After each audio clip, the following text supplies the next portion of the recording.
सभी श्रोताओं दर्शकों को जय जय श्री सीताराम, जय श्री कृष्णा। आपको पौष मास के कृष्ण पक्ष की सफला एकादशी की बहुत बहुत सारी शुभकामनाएं, मंगल कामनाएं। आइए आज हम पौष मास के कृष्ण पक्ष की एकादशी के विषय में जानते हैं।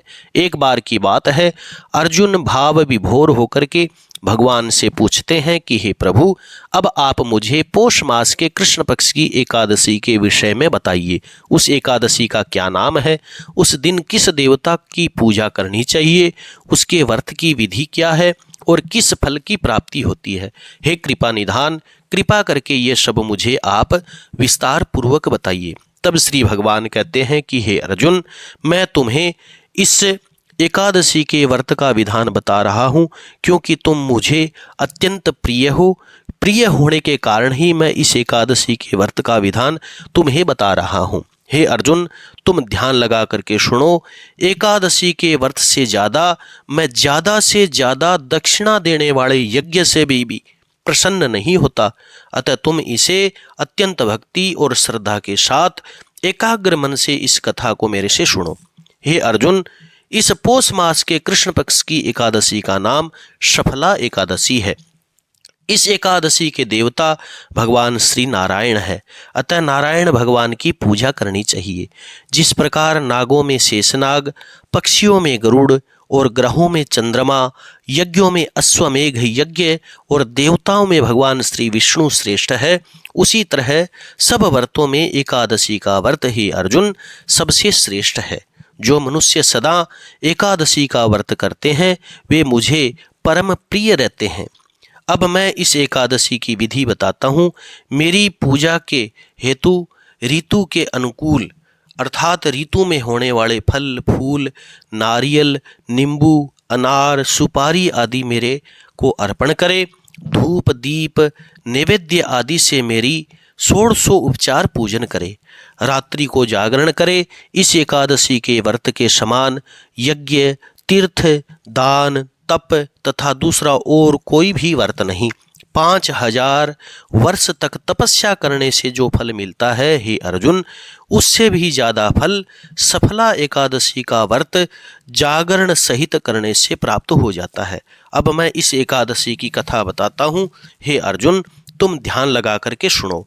हे अर्जुन, चंपावती नाम की नगरी में महिष्मान नाम का एक प्रतापी राजा राज्य करता था। उसके 4 पुत्र थे। उन सब पुत्रों में सबसे बड़ा लुम्बक नाम का राजा का पुत्र था। वह बड़ा ही महापापी था। वह पापी सदा पर स्त्री, वैश्यागमन और दूसरे बुरे कामों में अपने पिता के धन को नष्ट किया करता था। वह देवताओं, ब्राह्मणों और भगवान के भक्त वैष्णवों का निंदा किया करता था। जब राजा को अपने पुत्र के बारे में इन कुकर्मों का ज्ञान हुआ तो उसको अपने राज्य से निकाल दिया। तब वह विचार करने लगा कि अब मैं कहाँ जाऊं, क्या करूं। तो अंत में उसने चोरी का काम करने का निश्चय किया। वह दिन भर वन में रहा करता था। रात्रि को अपने पिता की नगरी में जाकर के चोरी किया करता था। वह प्रजा को तंग करने मारने का कुकर्म भी किया करता था। और हे अर्जुन, वह वन के अंदर पशुओं को मारता, हिंसा करता और उनको खा जाया करता था। राज्य कर्मचारी उसको इन कुकर्मों के कारण पकड़ करके भी राजा के डर के मारे उसको छोड़ देते थे कि यह राजा का पुत्र है, अगर इसे हमने पकड़ा तो राजा ही हमें दंड देंगे, अर्थात हमें दंडित करेंगे। हे अर्जुन, वन में एक अत्यंत प्राचीन पीपल का पेड़ था। लोग उसकी भगवान के समान पूजा किया करते थे। उसी पेड़ के नीचे वह महापापी लुम्बक रहा करता था। इस वन को लोग जो है देवताओं का क्रीड़ा का स्थान मानते थे, अर्थात इस वन के अंदर देवता रमण किया करते थे। एक बार की बात है, पौष मास के कृष्ण पक्ष की 10वीं के दिन वह लुम्बक महापापी वस्त्रहीन होने के कारण, ठंड के कारण समस्त रात्रि को सो नहीं सका और मूर्छित हो गया। उसके हाथ पैर अकड़ गए और सूर्य उदय होने पर भी उसकी मूर्छा नहीं गई। दूसरे दिन सफला एकादशी को दोपहर के समय सूर्य की गर्मी से उसकी थोड़ी सी मूर्छा दूर हुई तो वह मूर्छा से उठ करके आकर के गिरता हुआ पड़ता हुआ वन में इधर उधर भोजन की खोज करके भटकने लगा, परंतु शारीरिक कमजोरी के कारण, कष्ट के कारण वह जीवों को मार नहीं सका। जीवों को मारने में वह असमर्थ था। अंत में वह वृक्षों से गिरे हुए फलों को बीन करके चुग करके पीपल के पेड़ के नीचे आया। उस समय तक सूर्य भगवान भी अस्त हो चुके थे। उसने उन फलों को पीपल के पेड़ के नीचे रख दिया।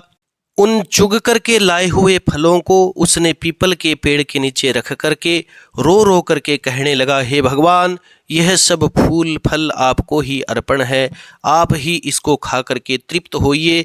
उस रात्रि भी उसको दुख के मारे नींद नहीं आई और वह रो रो करके भगवान को याद करता रहा। इस प्रकार उससे अनजाने में ही सफला एकादशी का उपवास अर्थात व्रत हो गया। रात्रि में ईश्वर की भक्ति हो गई और वह उस उपवन में तथा जागरण से भगवान अत्यंत प्रसन्न हुए और उसके समस्त पाप जो है नष्ट हो गए। दूसरे दिन प्रातःकाल के समय अनेकों सुंदर वस्तुओं से सजा हुआ एक सुंदर घोड़ा उसके सामने आकर के खड़ा हो गया। उसी समय आकाशवाणी हुई कि हे राजपुत्र लुम्बक, भगवान श्री नारायण की कृपा से तेरे समस्त पाप जो है नष्ट हो गए। अब तू अपने पिता के पास जाकर के राज्य प्राप्त कर। लुम्बक ने जब ऐसी आकाशवाणी सुनी तो वह अत्यंत प्रसन्न हुआ और कहा कि हे भगवान, आपकी जय हो, आपकी जय हो। यह कहते हुए उसने घोड़े की पीठ पर रखा खाना खाया और वस्त्र आभूषण पहन लिए। घोड़े पर चढ़कर के वह अपने पिता के पास गया। संपूर्ण कथा उसने अपने पिता को सुनाई। कुछ समय बाद राजा महिष्मान ने लुम्बक को अपना सारा राज्यभार सौंप दिया और स्वयं तपस्या करने के लिए वन में चले गए।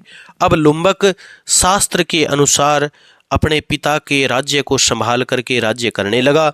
उसके स्त्री पुत्र आदि भी भगवान श्री नारायण के परम भक्त बन गए। वृद्ध अवस्था आने पर वह अपने पुत्रों को राज्य देकर के स्वयं भगवान का भजन करते हुए वन में चला गया और अंत में भगवान के धाम को प्राप्त हुआ। जो मनुष्य भक्ति पूर्वक इस सफला एकादशी का व्रत करते हैं, सफलता प्राप्त होती है, अंत में उसे मुक्ति मिलती है। जो मनुष्य इस एकादशी का व्रत नहीं करते, वे पूंछ और सींगों से रहित पशु के समान होते हैं। इस सफला एकादशी के व्रत का प्रभाव तो बड़ा अनंत है। हे अर्जुन, इसके महात्म्य को पढ़ने अथवा सुनने से भी अश्वमेध यज्ञ के फल की प्राप्ति होती है। इस कथा का सार यह है, इस कथा से हमें ईश्वर के अति कृपालु होने का प्रमाण प्राप्त होता है। यदि कोई प्राणी अनजाने में भी ईश्वर का स्मरण करे तो उसे पूरा फल प्राप्त होता है।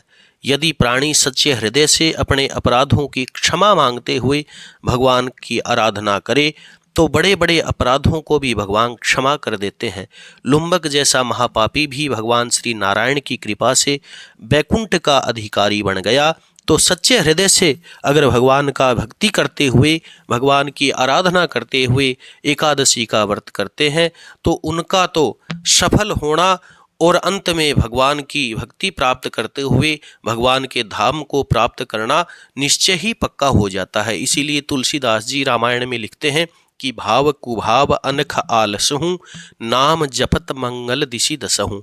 अर्थात भावना से, कुभावना से, अभिमान से, आलस से जैसे भी भगवान श्री का नाम लिया जाता है, व्रत किया जाता है, तो उसको भगवान सफल करते हुए उसकी समस्त कामनाएं पूर्ण करते हैं। जय जय श्री सीताराम, जय श्री कृष्णा। कथा सुनने के बाद में कथा को लाइक करें, शेयर करें, कमेंट में भगवान श्री नारायण का नाम अवश्य लिखें और जिन्होंने सदस्यता नहीं ली वह सदस्यता अवश्य लें। जय जय श्री सीताराम, जय श्री कृष्णा। नमो भगवते वासुदेवाय, नमो नारायणाय।